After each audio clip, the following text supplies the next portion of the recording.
Kada araw, 30 nakamotorsiklo ang naaaksidente sa Metro Manila. Kaya naman ang MMDA o ang Metropolitan Manila Development Authority tututukan daw ang istriktong pagsunod sa mga motorcycle lane. Malaking bilang ho yun, 30 motorcycles a day. May report po si Oscar Oida. Kuha ng CCTV ng MMDA ng mahagip ng motorsiklo ang babaeng tumatawid sa EDSA Balintawak. Tumba ang babae. Sumemplang naman ang rider ng motorsiklo. Bago nito, nahuli kam na palipat-lipat ng lane ang motorsiklo. Sa EDSA Ayala intersection, huli kam din ang isang motorsiklong biglang sinalubong ang mga paparating na sasakyan. Ang resulta, aksidente.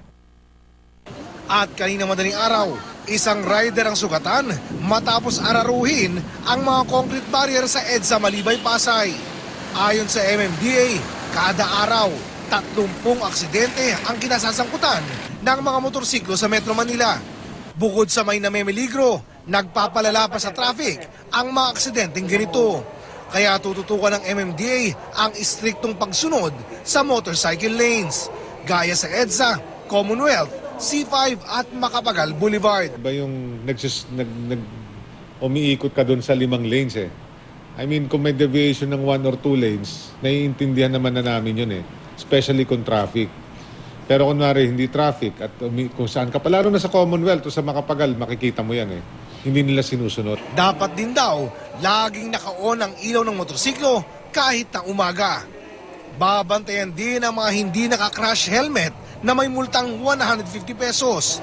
At ang mga nagmamaneho ng nakainom, may labis na angkas, ang umaarangkada sa bangketa at pati na ang mga nakatsinelas.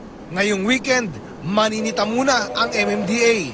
Pero sa Lunes, titikita na nila ang mga mahuhuling riders. We will just need to remind them again eh. Wala naman tayong pinapatupad na bago eh. Pakiramdam ng ilang riders, sila ang napag-iinitan.